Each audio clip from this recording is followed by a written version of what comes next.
মৌমনি, তুমি একবার ওর মুখের দিকে তাকিয়ে দেখো। দেখতে চাই না, দেখতে চাই না আমি ওকে। আর ওর জায়গায় বাড়িতে নয়, ওর জায়গা রাস্তায়। যাও যাও যাও, ওকে রাস্তায় ফেলে দিয়ে এসো, যাও। সাম্যকে জেলে পাঠিয়ে তোমার শান্তি হয়নি না? তুমি আমার এই বাচ্চাটাকে এই বাড়িতে এনে তুলেছো। মানে কি বলছো মৌমনি? ওর তো কোনো দোষ নেই। আমার দোষ? আমার দোষ না? আমি কোন জ্বালায় জ্বলছি বলো তো জুই? কেন আমি কেন ডিজার্ভ করি? বলো না, বলো না, উত্তর দাও। বলো কেন আমি এই জ্বালায় জ্বলছি, বলো না, বল না। মনি, তুই জ্বলছিস তোর স্বামীর পাপের জন্য, আর আমি জ্বলছি শ্যাম আমার ছেলে বলে।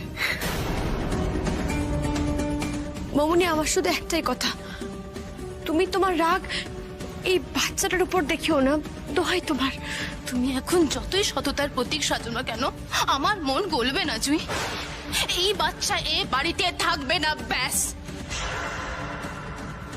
প্রথম দিন থেকে তোমাকে বলেছিলাম জুই, বেনিকে বাড়ি থেকে তাড়াও তাড়াও। কার জন্য এত লড়াই করলে? ফ্যামিলির এগেইনস্টে গিয়ে কার জন্য এত লড়াই করলে? কেমন মা বেনি, যে নিজের বাচ্চাকে জন্ম দিয়ে হাসপাতাল থেকে বাচ্চাকে ফেলে রেখে পালিয়ে যায়? বেনি অন্যায় করেছে বলে কি আমাদেরও অন্যায় করতে হবে? প্লিজ ভালো দাও। জুইয়ের বলা কথা তুমি একদম আওড়া। ও, বুঝতে পেরেছি। আমার কাছে এখন সবটা ক্লিয়ার। তুমি শাস্তি দিতে এই বাচ্চাটাকে এই বাড়িতে এনেছো না? তুমি শাস্তি দিতে এই বাচ্চাটাকে এই বাড়িতে এনেছো, সাম্যকে, আমাকে, আমার বাচ্চাটাকে শাস্তি দিতে তুমি এই বাচ্চাটাকে। তোমার তাই মনে হয় মৌমনি? জুই এতটা প্রতিহিংসা পরায়ণ? না জুই, সাধু। কিন্তু এই বাচ্চাটা আজ যতটা নিষ্পাপ ও বড় হয়ে এটা থাকবে তো? থাকবে না জুই, থাকবে না। শুভ্র, এই বাচ্চাটা আজ যতটা নিষ্পাপ ও বড় হয়ে এরম থাকতে পারে না। ও বড় হয়ে যখন সবটা জানতে পারবে, হা হা করে গ্রাস করতে আসবে আমার সবটা, আমার অধিকার, আমার বাচ্চার অধিকার, সবটা। আমি তোমায় কথা দিচ্ছি মৌমনি, দাদা ভাইয়ের সম্পত্তির ওপর এই বাচ্চার কোনো অধিকার থাকবে না। কারো সম্পত্তিতে ওর কোনো অধিকার থাকবে না আমার ছাড়া। এই বাচ্চার দায়িত্ব আমি নিলাম। দাদা পরে, আগে একজন মার্কা মারা দাগী আসামি, ক্রিমিনাল। আর অপরাধ করলে তো সাজা পেতেই হবে। তোমার সাথে কথা বলছি কি? জুইয়ার আমি আলাদা নই। ও যা বলল, আমার তোর সম্পর্কে একই ধারণা। আমাকে একটু বোঝার চেষ্টা কর প্লিজ। আমি এই জেলের অন্ধকার এরম ভাবে থাকলে মরে যাব। আমিও সেম কথা বলেছিলাম তোকে, মনে করে দেখ, যখন মিথ্যে অভিযোগে আমাকে ফাঁসিয়েছিলি, জেল খাটিয়েছিলি, মনে পড়ছে? মজা নিতে আসতি তো জেলে, চিন্তা নেই আমিও আসবো, কিন্তু মজা নিতে নয়। আমি তো আর তোর মতো নই, দেখতে আসবো যে তুই শুধরাচ্ছিস কিনা। জেম্মার অনেক আশা, আপনি শাস্তি পেলে ভালো হয়ে যাবেন। তুমি আমার ছেলেটাকে আদমরা করে দাওনি। অকারণে বাজে কথা বলে যাচ্ছ জেঠুমনি। ও, আমি বাজে কথা বলছি শুভ্র? আমার ছেলেটা জেলে পড়ছে, সেটা দেখার পরেও আমি বাবা হয়ে চুপ করে থাকবো, কিছু বলতে পারবো না?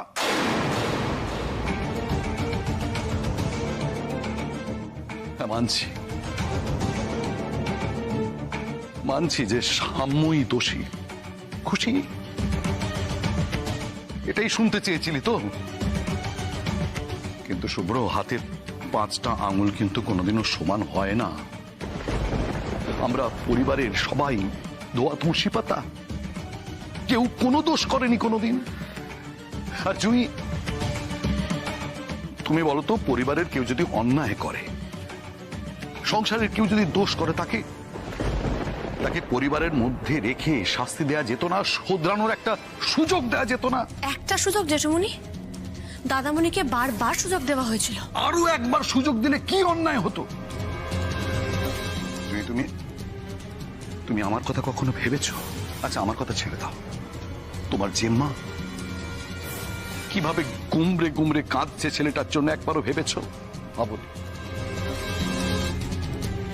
ঘরে, অফিসে, পাড়ায় কোথাও তো আমাদের মুখ দেখানোর অবস্থাটাই রাখলে না।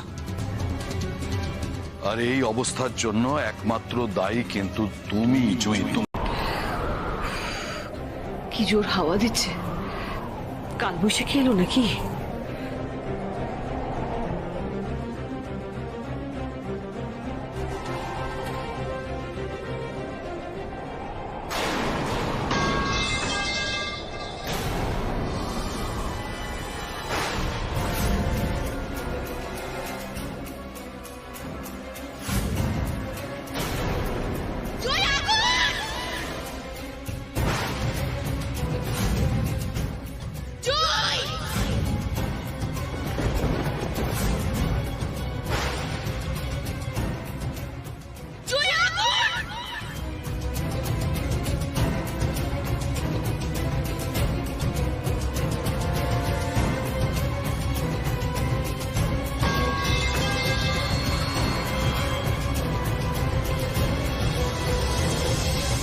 কিচ্ছু হয়নি দিদি, শোনা, কিচ্ছু হয়নি। রিল্যাক্স, প্যানিক করিস না। ওঠ ওঠ ওঠ ওঠ।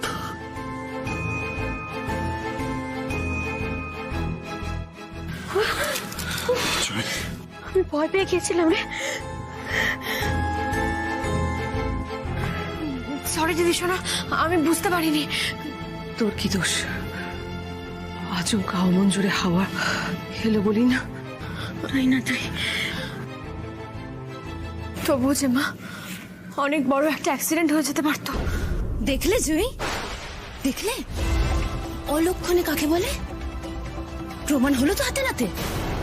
মানে মানে এই বাচ্চাটা হচ্ছে যত নষ্টের গোড়ায় এই বাচ্চাটা। তোমার মাথাটা একদম খারাপ হয়ে গেছে মৌমিনী, এটা একটা অ্যাক্সিডেন্ট ছিল। অ্যাক্সিডেন্ট? বাড়িতে এর আগে এরকম অ্যাক্সিডেন্ট হয়েছে তো? এটা কি ধরনের কুসংস্কার মৌমনি? ভুল করছো শুভ্র, ভুল করছো। তোমার বউ এই পুজোটা অ্যারেঞ্জ কেন করেছিল? যাতে বাড়িতে মঙ্গল হয়, শুভ হয়। তাই তো কি হলো? পুজোর সমস্ত থালা, প্রদীপ সবকিছু তো লন্ডমন্ড হয়ে গেল। আর বাচ্চাটাকে যে কোলে ধরেছিল তার আঁচলটা অব্দি আগুনে চলে গেল। কি ওকে চলে গেল তো?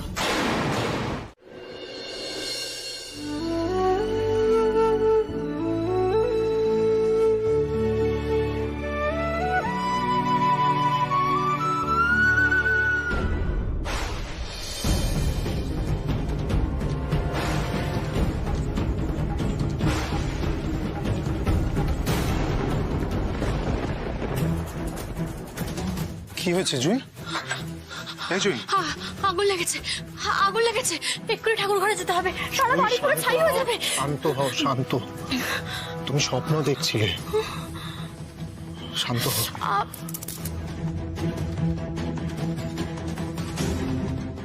আগুন নিভে গেছে, সব ঠিক আছে। এই নাও জল খাও।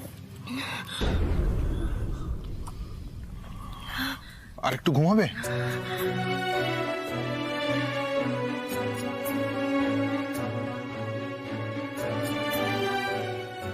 সব এলোমেলো হয়ে যাচ্ছে শুভ্রবাবু, সবকিছু এলোমেলো হয়ে যাচ্ছে। কিচ্ছু হয়নি, সব ঠিক আছে জয়ী। আমায় মিথ্যে আশ্বাস দিচ্ছ তাই না? মৌমনি ঠিকই বলেছিল, ঈশ্বর আমার উপর রুষ্ট হয়ে আছেন। সেই কারণেই তো এত ভক্তিভরে আয়োজন করার পরেও উনি আমার থেকে পুজো নিলেন না। কে বলেছে? আমি দেখলাম তো নিজের চোখে সবটা। অর্ধেক দেখেছো, তুমি পড়ে গিয়ে জ্ঞান হারিয়ে ফেলেছিলে, তাই তো এখানে শোয়ানো হয়েছে। তাই বলে কি পুজো হবে না? মা জিম্মা ভালো করে পুজো সম্পূর্ণ করেছে। তাহলে আমি ঠাকুর ঘরে যাই। না জয়, তেমন চোট লাগেনি, কিন্তু ডাক্তার রেস্ট নিতে বলেছেন। ডাক্তার? এর মধ্যে ডাক্তারও এসেছিল? এক মিনিট।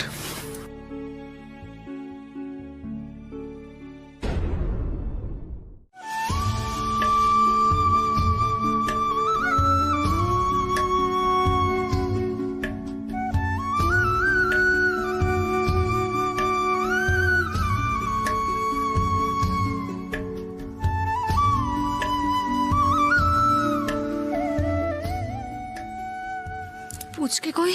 কটা বাজে জানো? না, আমার কিচ্ছু খেয়াল নেই। 12টা। দিদি সোনার কাছে ভালো করে ঘুমোচ্ছে। এখন আমার দিদিমণিও ঘুমোবে, কিন্তু একটু খাবার খেয়ে। না, আমার একদম খিদে নেই। ওষুধ খেতে হবে তো, তার জন্য খাওয়া দরকার। আর তুমি না খেলে আমিও খাবো না, তুমি খুব ভালো করে জানো। উফ, আমি না আর পারি না তোমাকে নিয়ে। যাও খাবার নিয়ে এসো।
এখনো শরীরটা ভালো হয়নি তোর মা, মাথা যন্ত্রণাটা এখনো আছে। কাজকর্মের কথা ভাববিও না। সকাল সকাল তো উঠে পড়লো। আচ্ছা জুই, কেন উঠলি রে? আর একটু ঘুমানো যেত না? আসলে মা, জেম্মা, আমার না একটা কথা বারবার মাথায় ঘুরছে, তাই তোমাদের বলতে এলাম। বলছি, কাল তো লাড্ডুর বিয়ের 8 নম্বর দিন, তার মানে তো অষ্টমঙ্গলা। লাড্ডু আর সৌভিক এই বাড়িতে আসবে না? ওদের নিমন্ত্রণ করবে না? দিদি, কি হলো? চুপ করে আছো কেন? কি হয়েছে? না রে জুই, আমরা নিজেরাও খুব অশান্তির মধ্যে রয়েছে কাল থেকে। দিদির সঙ্গে এই এতক্ষণ ওই আলোচনাই হচ্ছিল। আসলে অষ্টমঙ্গলা তো কাল আমরাও জানি, কিন্তু যেভাবে লাড্ডুটার বিয়ে হলো তারপরে কি মনে হয় যে ওর শাশুড়ি এই বাড়িতে ওকে আর আসতে দেবেন বলে? সেটাই, যেভাবে লাড্ডুর বিয়েটা হলো, যেভাবে তুই ওদেরকে ও বাড়িতে পাঠালি, তারপর থেকে আসলে লাড্ডুর শাশুড়ির সাথে আমাদের তো আর কোনো কথাই হয়নি। দাঁড়াও, বলছি শোনো না, একবার ফোন করো না। ফোন করে লাভ হবে কি? নিজের বোনের ওপর এটুকু ভরসা নেই? আরে বাবা, আমাদের লাড্ডু তো খুব মিষ্টি মেয়ে, ওর ঠিক সামনে নিয়েছে সবকিছু। তা ঠিক, এতদিনে নিশ্চয়ই ওর শাশুড়ির মন জয় করে ফেলেছে বল? একদমই। ওমা, বলছি কি, তুমি একবার ফোন করে দেখো না। যতই হোক ছেলের বাড়ি, ভাবতেই তো পারে যে আমাদের তরফ থেকে একটা ফোন যাবে। একটা ফোন করো না। হ্যাঁ রে, জুই বোধহয় ঠিকই বলছে। অত অত ভয় পাস না, একটা ফোন করেই দেখ না। অবশ্য সেদিক থেকে ভাবলে কোনো গন্ডগোল হলে লাড্ডু তো ফোন করতোই, আর কাউকে না জানালেও নিজের বৌমনিকে তো জানাতোই। হ্যাঁ, এটা তো ঠিক কথা। কিছু যদি হতো এতদিনে, তাহলে ও তো জুঁইকে জানাতো। আর সেটা যখন হয়নি, তার মানে আমার মেয়েটা ওই বাড়িতে ভালোই আছে বল জুঁই? আমি তো বলছি মা, তুমি ফোন করো, ফোন করো। ফোন করি না? হ্যাঁ হ্যাঁ, করো।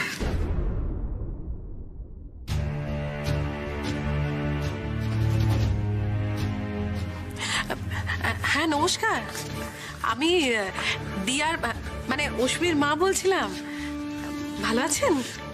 ও হ্যাঁ, এতদিন বাদে হঠাৎ কি ব্যাপার বলুন তো? এতবার বারণ করা সত্ত্বেও তো নিজের ছেলের বউকে পাঠিয়ে আমার ছেলের বিয়েটা দিয়ে দিলেন। এসব কি বলছেন দিদি? বিধাতার লিখন তো। লোকে জিজ্ঞেস করলে কি পরিচয় দেবে শুনি? অবৈধ সন্তান? কাকিমা, কি যাতা বলছেন আপনি? কেন ওর পরিচয় থাকবে না? ও আমার মেয়ে, আমাদের মেয়ে। আমি আর শুভ্রবাবু ওকে দত্তক নেব। এই পৃথিবীতে ও আমাদের পরিচয় পরিচিতি পাবে।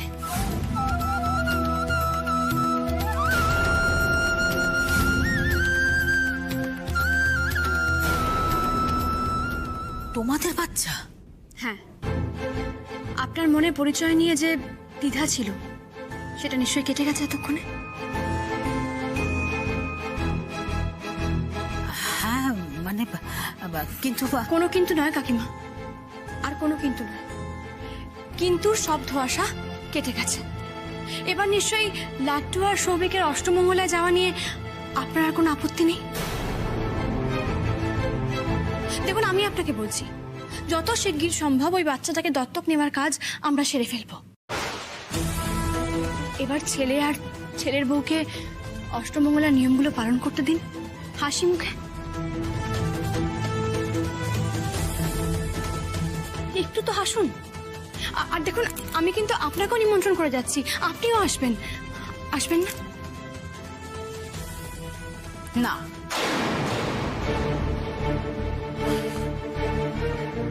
আচ্ছা মা, তুমি এখনো না বলছো? কি গো মা?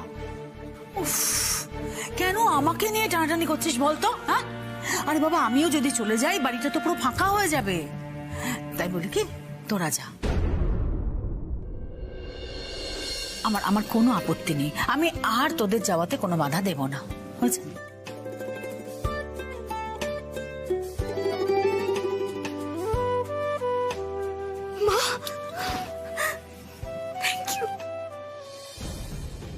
জুঁই এটা কি বললো? বাচ্চাটাকে দত্তক নেবে? যা মুখে আসবে তাই বলে গেলে আমিও তো মানুষ, আমারও তো খারাপ লাগে, কষ্ট হয়, তাই না? আমার কথাতে তো তোমার খারাপ লাগা কষ্ট হওয়ার কথা নয় জুঁই। খারাপ লাগা কষ্ট তখন থাকে যখন মানুষ টিমের মধ্যে থাকে। আমি তুমি টিম নই, যা করার তুমি একাই করো সব সময়। আমার মতামত, আমার সিদ্ধান্তর কোনো দামই নেই তোমার কাছে। তোমার হ্যাঁতে হ্যাঁ মেলালে ভালো, আর হ্যাঁতে হ্যাঁ না মেলালে আমি খারাপ। গাড়িটা দাঁড় করো। কেন? এক্ষুনি দাঁড় করাতে বলেছি।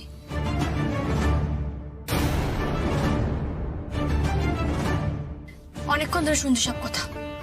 খুনের আসামে কেউ না আত্মপক্ষ সমর্থনের সুযোগ দেওয়া হয়, আর আমি কেন পাবো না? সুযোগ আমি দেবো তোমার? হাসালে তুমি জুঁই। বলো না, আমি শুনছি তো। আমি জানি তোমার মতামত না নিয়ে সৌভিকের মায়ের সামনে দত্তকের কথা বলাটা আমার উচিত হয়নি, কিন্তু বিশ্বাস করো, আমি বাধ্য হয়ে বলেছি যাতে লাড্ডু অষ্টমঙ্গলায় আসতে পারে, তাছাড়া আর কোনো কারণ নেই। তবে হ্যাঁ, কথাটা বলে ফেলার পর আমার একটা জিনিস বারবার মনে হচ্ছে। আচ্ছা তুমি বলো, পুচকেটার আর কি আছে? বাবার কথা না হয় বাদই দিলাম, ওর মা যে কবে ফিরবে, আদৌ ফিরবে কিনা সেটাই তো বুঝতে পারছি না। এই অবস্থায় ওর পরিচয় কি হবে? ও তো বড় হবে, কি পরিচয় দেব ওর? যদি যদি আমরা ওকে দত্তক নিয়ে আমাদের পরিচয়...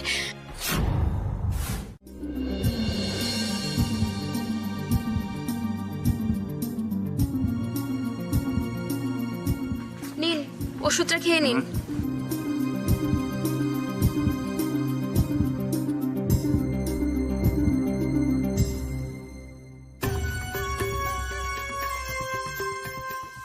নার্স, কেউ এলো না? না এলে তো আপনি দেখতেই পেতেন। আপনি ঠিক করে বলেছিলেন তো? মানে কালকে কিরকম পেটের যন্ত্রণায় ছটফট করেছি, এটা তো সাধারণ পেটের যন্ত্রণা নয় নার্স। আমার কিরকম বাজে কন্ডিশন আপনি বুঝিয়ে বলেছিলেন তো? আপনার স্ত্রীকে সবকিছুই বুঝিয়ে বলা হয়েছে। উনি হয়তো কিছুক্ষণের মধ্যে চলেও আসবেন, এতটা উতলা হবেন না। জেল থেকে বেরোবার জন্য কত বড় ছকবাজি করেছি, তুমি আর কি বুঝবে মামুনি? মমু এসে তো কোনো কাজের কাজ করবে না, ফ্যাচ ফ্যাচ করে শুধু কাঁদবে। জুঁইকে চাই, জুঁই। হাসপাতালে এসো না জুঁই, একবার পায়ের ধুলো দাও, গোয়েন্দা থেকে আবার দয়ার সাগর হয়ে ওঠো দেখি, তবে না সাম্য চ্যাটার্জি বেকসুর খালাস হবে।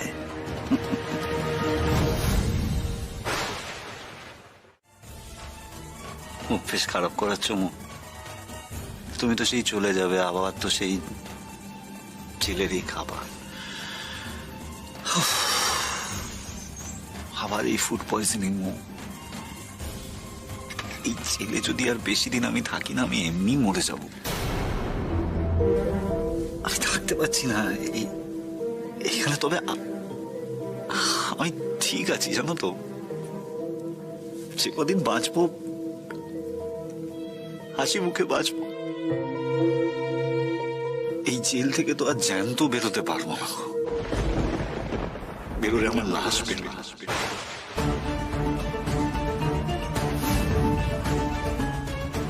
শুধু তুমি একটু আমাদের বাড়ির লোককে বুঝিও যে আমার মুখাগ্নিটা অন্তত যেন রিনটিনকে করতে দেয়।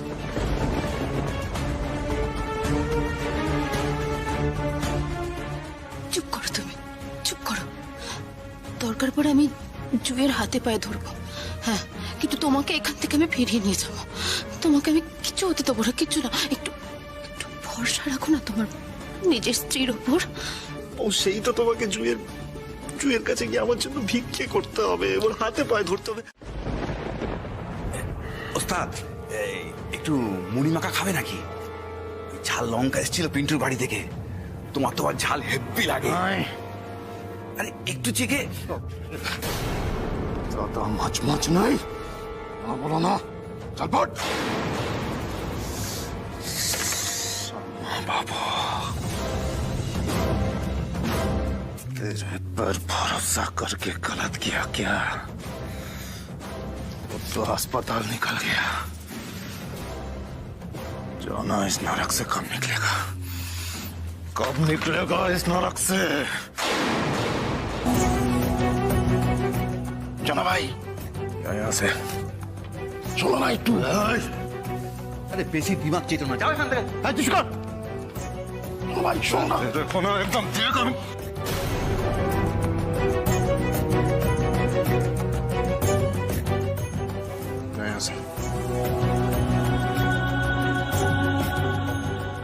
আজ থেকে সাম্যবাবুর সব খবর তোকে আমি দেব।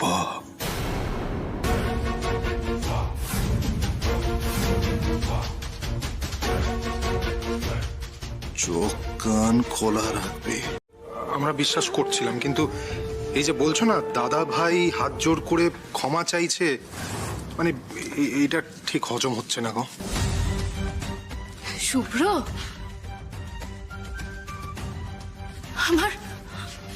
আমার স্বামীর অসুস্থতা নিয়ে তোমার মনে হয় বাড়ির সবাই সামনে দাঁড়িয়ে আমি মিথ্যে কথা বলবো? সত্যি মিথ্যের কথা নয় এটা, মানে দাদা ভাই এত তাড়াতাড়ি এতটাই পস্তাচ্ছে যে হাত জোর করে ক্ষমা চাইছে, মানে এরকম নাটক অনেকবার করতে দেখেছি দাদা ভাইকে, তাই বিশ্বাস করতে পারছি না। বিশ্বাস করতে পারছো না? রিনটিন, রিনটিন, রিনটিন তুমি কোন? সবার সামনে আমার ছেলের মাথায় হাত দিয়ে আমি দিব্যি করে বলছি, সত্যি অপরাধী।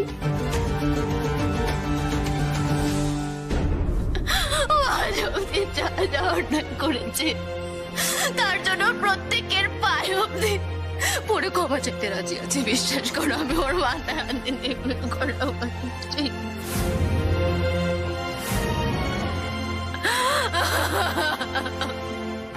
রশ্মি, রিনটিনকে ভেতরে নিয়ে যাও তো। আমি রিনটিনকে নিয়ে যাচ্ছি, আপনারা কথা বলুন।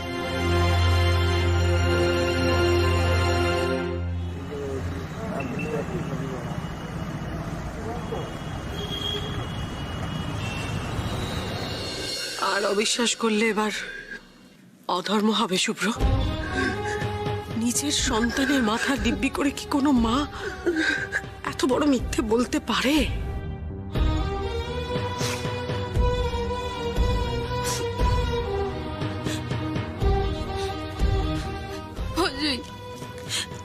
তোমাকে হয়তো উঠতে বসতে অনেক কথা শুনিয়েছি, রান্নাঘাট লোকাল বলে অনেকবার ছোটও করেছি।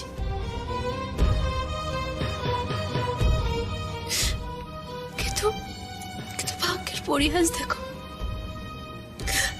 এখন তোমার সামনে আমার আঁচল পেতে ভিক্ষা করা ছাড়ার কোনো উপায় নেই।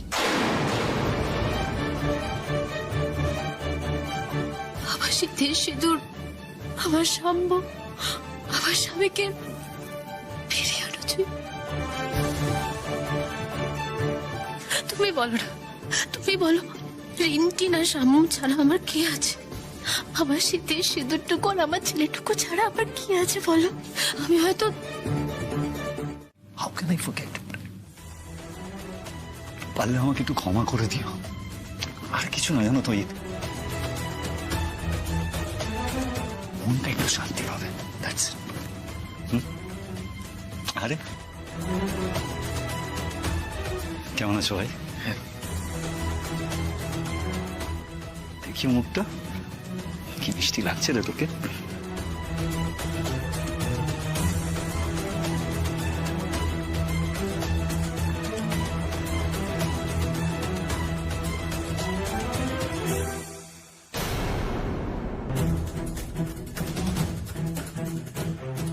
থাক, এসবের কোনো দরকার নেই। জুঁইয়ের মনটা অনেক বড়, তাই মৌ আর রিন্টিনের কথা ভেবে ও তোমাকে ফিরিয়ে নিয়ে এসেছে। কিন্তু আমার চোখে এখনো তুমি অপরাধী। মা, আমি কিন্তু বদলে গেছি মা, সত্যি। বদলে গেলেই ভালো, কারণ অপরাধের প্রায় কোনো সাজাই তোমাকে পেতে হয়নি এখনো। আর এই শেষ সুযোগটা জুঁই তোমাকে দিয়েছে, তাই এই বদলানোর কথাগুলো মুখে না বলে কাজে করে দেখানোর চেষ্টা করো। আর কোনো অন্যায়ও করবে না মা, কোনোদিন করবে না, বিশ্বাস করো। না করলেই ভালো মৌ।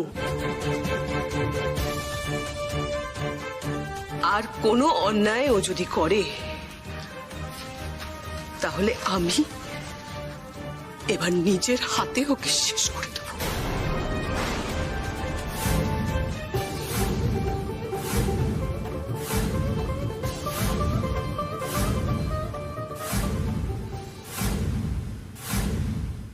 কি বলছো কি বড় বউ? মুখে কি কিচ্ছু আটকায় না? নিজের ছেলেকে মেরে ফেলবে বলছো? একদম মেরে ফেলব। আর তার জন্য এতটুকু অনুতাপ হবে না আমার।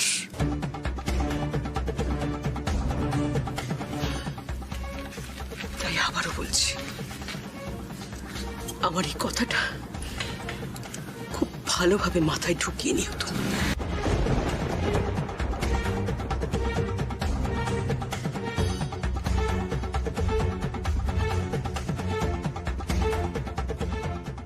আর কোনো অন্যায় ও যদি করে, তাহলে আমি এবার নিজের হাতে ওকে শেষ করে দেব। বড় বউ, জন্ম মৃত্যুর ওপর তো কারোর হাত নেই নাথ বউ, যেতে তো একদিন হবেই। এখানে এসে এইসব শুনতে হবে জানলে আসতামই না। না না শুভ্র, আমার অবর্তমানে এই বাড়ির মানুষরা যাতে ভালো থাকে সেই ব্যবস্থাটা আমার করে যাওয়া অত্যন্ত জরুরি। ও তাই উইল করতে হচ্ছে, তাও হঠাৎ, কারো কোনো মতামত না নিয়ে। সম্পত্তির মালিক আমি জীবনব্রত চ্যাটার্জি, তাই সিদ্ধান্তটাও আমার। সাম্য কোথায়? শোনা, এসো। দাদুমণি, আসতে লজ্জা পাচ্ছিল, আমি জোর করে বলে নিয়ে এসেছি। এসো সাম্য, বসো বসো।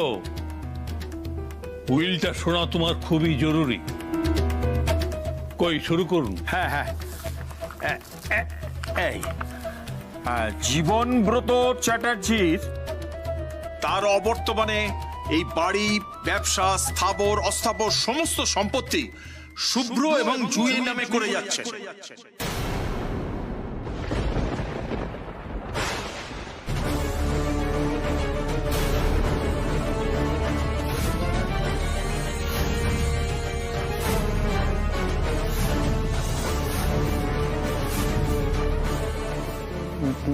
না না দাদুমণি, উনি সব কি বলছেন? হ্যাঁ, কোথাও একটা ভুল হচ্ছে আপনার। একটুও ভুল হচ্ছে না নাথবউ, একটুও না। আমি জানি আমার অবর্তমানে শুধুমাত্র তোমরা দুজনই এই বাড়িটাকে ভালো করে চালাতে পারবে। সবচেয়ে বড় কথা, তোমরা কাউকে ঠকাবে না, কাউকে তাদের প্রাপ্য থেকে বঞ্চিতও করবে না।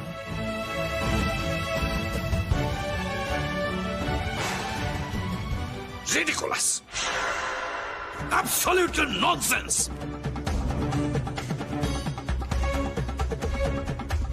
করো না বুড়ো, যত খুশি উইল করো, মরবে তুমি শিগগিরই। আর শুভ্র যাবে পিছন পিছন। তারপর শুভ্রর নামের সম্পত্তি মানেই তো সবই জনার, আর জনার মানেই আমার। একদম ঠিক করেছো বাবা, একেবারে যথাযথ বিল করেছো তুমি। তুমি চুপ করো। আমি ঠিক এই ভয়টাই পাচ্ছিলাম, এই ভয়টাই পাচ্ছিলাম। সবাইকে সন্তুষ্ট করতে যদি নাও পারি, তবু আমি জানি আমি ভালো করছি, খুব ভালো করছি। দাদুমণি, এই গুরু দায়িত্ব আমরা পালন করতে পারবো? পারতে হবে, তোমাদেরকেই তো পারতে হবে। হ্যাঁ, এইটাই আপনারা দুজনে সই করে দিন।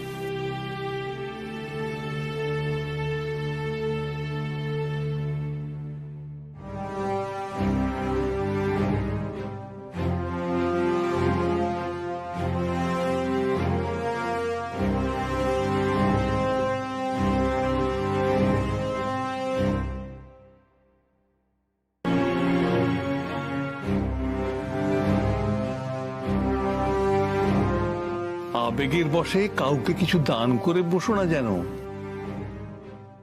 যাকে যা দেওয়ার বুদ্ধি করে দেবে। কি কথাটা মাথায় ঢুকেছে তো?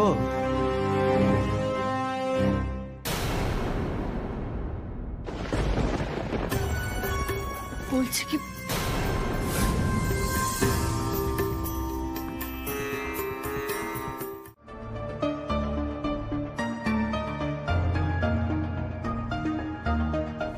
কিছু বলছেন না যে গুরুদেব? কর্মফল গো মা, ভাগ্যচক্রে কর্মফলের প্রভাব সবচেয়ে বেশি। যে সৎ পথে চলে তার কল্যাণ যেমন নিশ্চিত, তেমনি যে অসৎ পথে চলে তার জন্য অনর্থ বাধা।